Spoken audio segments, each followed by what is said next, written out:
Allô, bienvenue dans cet épisode de Réflexion authentique. Aujourd'hui, je vais te lire un article que j'ai écrit il y a 2 ans, avril 2023. C'est un article qui est toujours d'actualité. Je pourrais même rajouter des affaires d'ailleurs.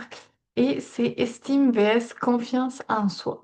C'est vraiment quelque chose qui est super important puis que j'ai appris au fur et à mesure des années et c'est ce que j'essaie de retransmettre à travers mes services et mes produits aujourd'hui aux femmes qui en ont besoin.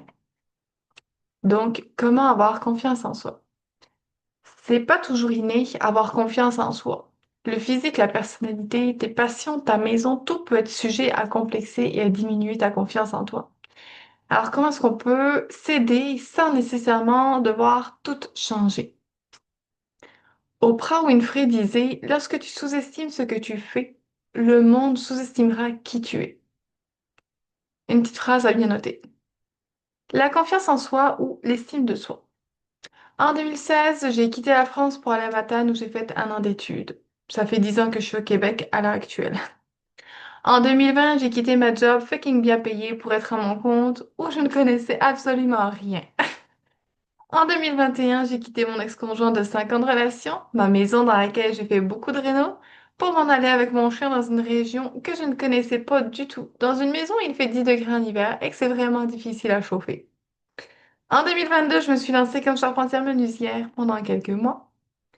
Et dans le même temps, après avoir déménagé, même avant, j'étais en manque d'affection et d'attention car on m'a jamais appris à être vraiment bien avec moi-même.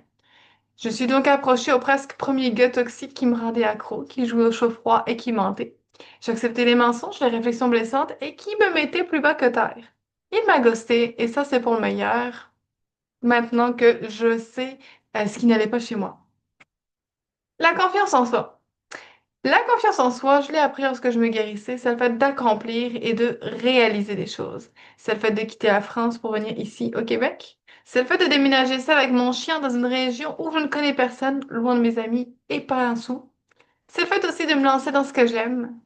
Puis oui, mes amis m'aident, me guident et me poussent à aller toujours plus loin. Ça, je l'ai, j'ai confiance en moi. Oui, ça aussi, je l'ai travaillé ces dernières années, là, c'est sûr. Mais confiance en soi, c'est pas obligé non plus d'être quelque chose de gros non plus. Tu sais, t'es pas obligé de partir sur un autre continent, là, OK, pour avoir confiance en toi. Confiance en soi, là, ça peut juste être le fait de commander soi-même au fast-food. Tu sais, mon père, il nous faisait faire ça justement pour nous apprendre, alors que c'est quelque chose qu'on n'ose pas normalement faire. L'estime de soi, c'est s'aimer. Aussi simple que ça, mais pas si simple, OK? C'est le fait de s'accepter et surtout se respecter. J'avais un problème de blessure d'abandon. Je m'accrochais aux seules personnes qui me donnaient un minimum d'attention, peu importe si la personne se foutait de ma gueule ou non, tu sais. Fait que quand tout à coup, je suis une bonne personne, là, c'est comme pas si pire entre guillemets, mais quand c'est une mauvaise personne, ça fait mal. Mon expérience personnelle, j'étais obsédée, obnubilée par lui, ok? Je ne travaillais plus, je n'avais plus de revenus, ok? Je dépensais bien trop pour aller le voir ou pour des cadeaux alors que j'avais pas d'argent. Et le pire de tout, je pense, c'est que je mettais mon chien au second plan. Mon chien, c'est ma priorité, ok? Lorsque tu es habitué à avoir des conversations, de l'attention, le moindre changement, le fait qu'ils ne disent plus rien, qu'ils te répondent pas pendant X temps, heure ou jour, ça te stresse, ça te prend au trip et ça te retourne. Je ne pensais à plus rien d'autre. Je ne parvenais plus à me concentrer et j'étais là et je ruminais des pensées négatives envers tout et surtout envers moi. Mais je me suis remise en question pour des affaires qui n'y avaient pas lieu d'être. Attention, je dis pas qu'il faut pas se remettre en question jamais. Non, non, c'est important de se remettre en question pour pouvoir s'améliorer et avancer. Mais pas quand ça vient de l'extérieur. Dans le sens où pas quand c'est négatif puis que ça diminue ta valeur, OK? Est-ce que c'est raisonnable? Non. Mais c'est ça qui était ça. Puis quoi? Le plus dur, c'est de comprendre tes réactions. C'est tough, OK, de mettre le doigt sur le bobo, là. Fait que j'ai compris en janvier 2022, là, mes blessures d'abandon puis ma dépendance affective. Avec mon amie, merci énormément à elle, j'ai pu m'améliorer. j'ai pu travailler dessus et ne plus retomber dans ce piège. C'est pas quelque chose qui se fait du jour au lendemain, ok? C'est un travail continuel. Je serai probablement jamais 100% guérie, mais je vois qu'à chacune de mes nouvelles relations, je m'améliore et je me sens mieux. Je m'aime et je me passe en premier. Mon bonheur passe en premier. Ma situation passe en premier. Ça s'appelle mettre des limites aussi. Parfois, c'est difficile d'expliquer ça aux autres, tu sais. Parce qu'ils comprennent pas que tu veux pas rester un peu plus longtemps le soir parce que tu veux juste retourner chez toi, par exemple. Mais tu sais quoi? Fuck off. C'est comme ça que je me sens bien, c'est comme ça que mon corps me dit d'agir, ok? Puis le secret, c'est d'être bien avec soi-même et son chien. Euh, comment commencer à avoir de l'estime de soi et de la confiance en soi? Note bien ça. Repense à toutes tes réussites. Tes enfants, tes exploits, les gens qui comptent sur toi, puis toi. Regarde-toi dans le miroir, puis dis-toi, je t'aime, jusqu'à ce que tu le penses et que ce soit naturel pour toi.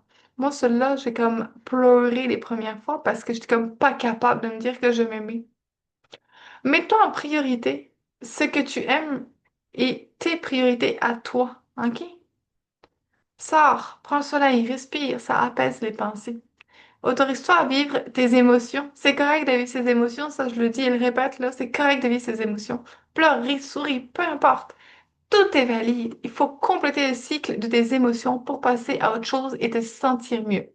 On ne reste pas, par contre, dans la boucle. Après, on va de l'avant. Chante et danse, lâche-toi lousse. Sérieux, là, ça fait extrêmement du bien.